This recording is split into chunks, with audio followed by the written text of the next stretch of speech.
Ikan hasil buruan saya kumpulkan untuk diolah menjadi makanan khas suku Bajo. Tidak hanya di laut, perempuan Bajo juga cekatan di darat. Salah satunya memasak menggunakan air yang tadi kami ambil. Hari ini saya akan memasak salah satu masakan favorit orang Bajo menggunakan protein yang bisa didapatkan di sini, yaitu ikan bobara. Dan ini nama masakannya ile bileng. Apa Ibu? Salah lagi. Bile lisang. Nama masakannya bile lisang atau ikan kuah asam. Ini kita mulai dari bumbunya dulu. Ketersediaan ikan yang melimpah membuat banyak olahan tercipta dari sumber protein ini. Untuk membuat bile hanya menggunakan bumbu sederhana, yaitu cabai, bawang, dan garam yang dihaluskan.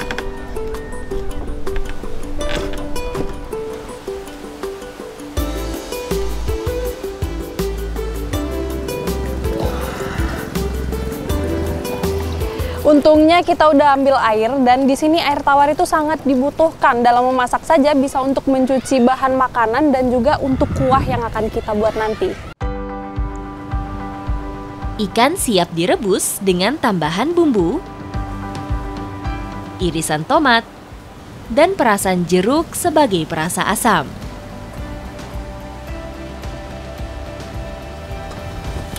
Wah, sudah matang, Bu.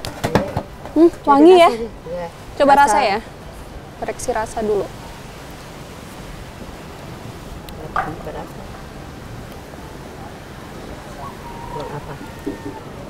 Oh ya, pedas sekali, Bu. Jeruknya mau ditambah? Jeruk sedikit sama garam ya, Bu.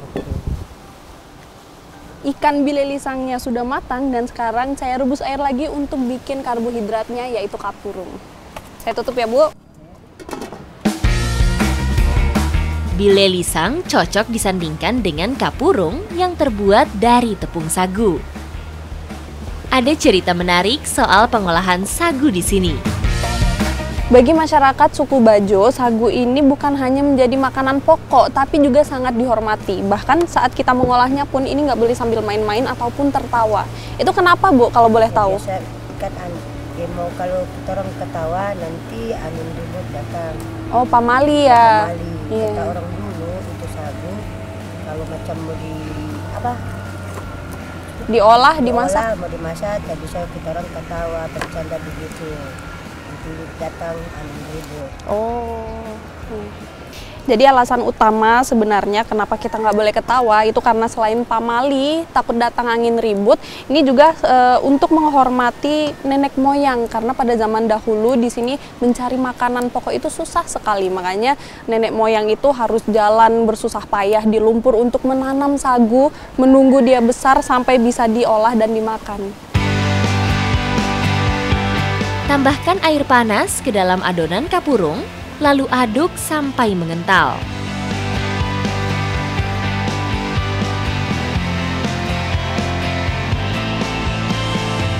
Dari warnanya aja udah menarik sekali, apalagi rasanya nih. Dan bile lisang ini hanya salah satu dari berbagai kuliner khas suku Bajo.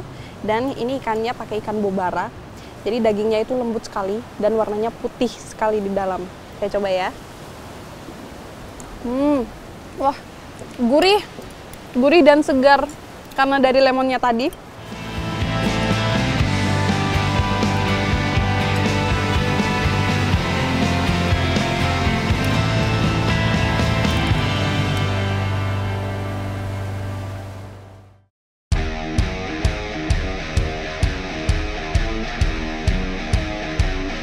Bagi suku Bajo, perahu bukan hanya alat transportasi, tapi juga bagian dari identitas budaya, seperti teman yang menemani aktivitas sehari-hari. Untuk mendukung itu, perahu kerap ditambah kajang atau atap. Sebagai pengembara lautan, masyarakat Bajo tidak bisa dilepaskan dari perahu. Karena selain menjadi alat transportasi, perahu ini juga menjadi sarana mencari nafkah. Apalagi biasanya kalau nelayan suka mencari ikan itu dengan bermalam. Makanya dibutuhkan yang namanya kajang atau atap perahu untuk perlindungan. Pulau-pulau kecil di seberang Pulau Kabalutan menyimpan hutan mangrove yang luas. Di sanalah tempat pohon nipah tumbuh subur. Jadi untuk bikin kajangnya ini karena usianya cuma 1 bulan, biasanya rata-rata itu warga juga menyeberang untuk mencari nipah 1 bulan sekali juga.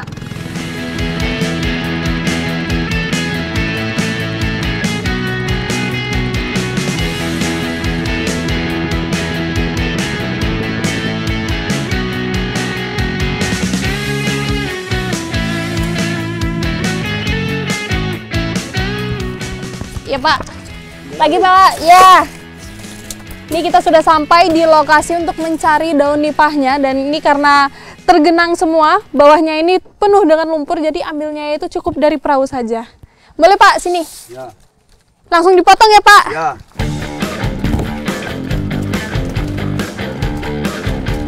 Selain mudah didapat, pemakaian daun nipah juga dianggap lebih ekonomis dibandingkan bahan material lainnya. Pengambilan daun nipah untuk pembuatan kajang pun ini sengaja diambil yang paling panjang karena kalau kita ambil daun yang pendek itu nanti bisa banyak sambungannya. Sedangkan kalau pakai yang panjang ini butuh sedikit daun saja bisa menjadi kajang yang lebar.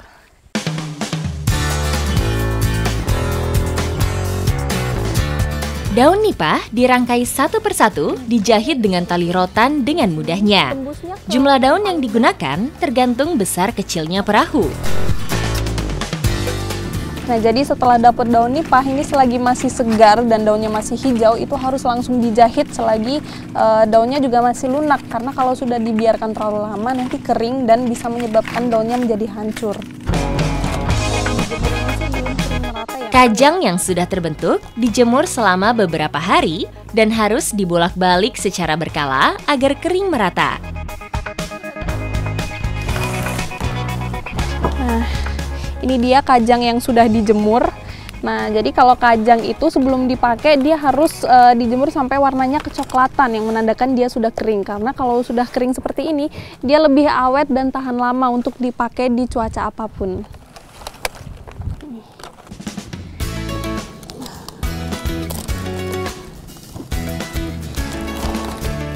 Ini digulung dulu nggak, Pak?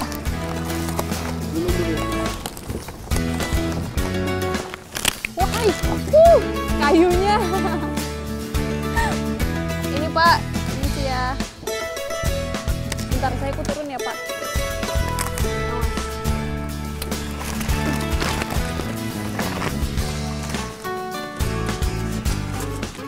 Jadi begini cara pemasangan kajang dan ini cukup diletakkan di atas rangkanya saja karena ini nanti kalau misalnya ada acara bakal ditimpa lagi ya Pak. Supaya lebih kuat, kajang akan ditimpa kembali dan diikat pada bambu di atasnya. Pemasangan kajang tidak dilakukan setiap saat, biasanya ketika akan melaut dalam waktu yang lama. Permisi ya Pak. Ya, masuk Bu. Keren loh, meskipun dia bahannya cuma dari nipah, tapi kalau dilihat ini nggak ada cahaya yang tembus, yang artinya dia rapat sekali. Itu yang pertama. Yang kedua, bahan dari nipah ini dia mampu menyerap panas, jadi kita di bawah sini nggak sampai merasa kepanasan alias adem sekali nih hawanya. Jadi nyaman ya Pak kalau melaut seharian? Nyaman sekali nih.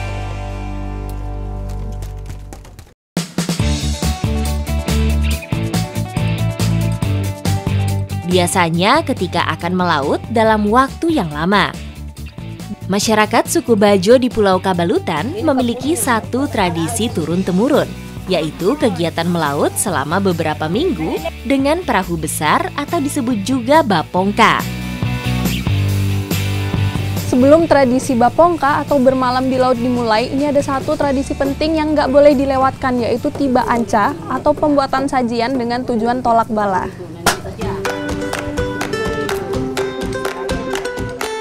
Dalam bahasa Bajo, tiba anca berarti waktunya sudah tiba. Persiapan dilakukan oleh perempuan karena perannya sebagai penjaga dapur, pangan, dan keberlangsungan hidup keluarga. Sesaji biasanya berupa makanan, hasil laut, kue atau bahan sederhana dari dapur. Sedangkan laki-laki lebih ke bagian inti, seperti memimpin doa dan menyiapkan perahu.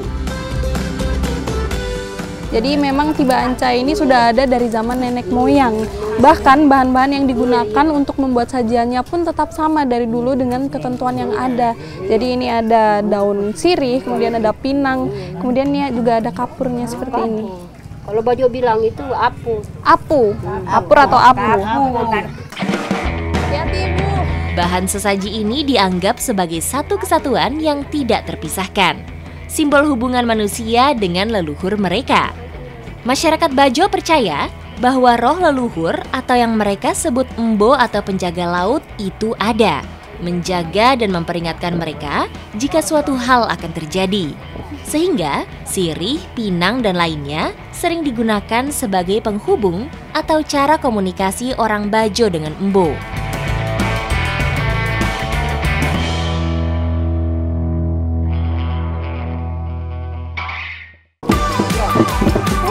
Jadi ini karena tiba-tiba cuaca berubah, yaitu hujan deras, mau tidak mau tiba ancanya ini harus dipindahkan ke perahu supaya bisa lebih cepat sampai ke tujuannya.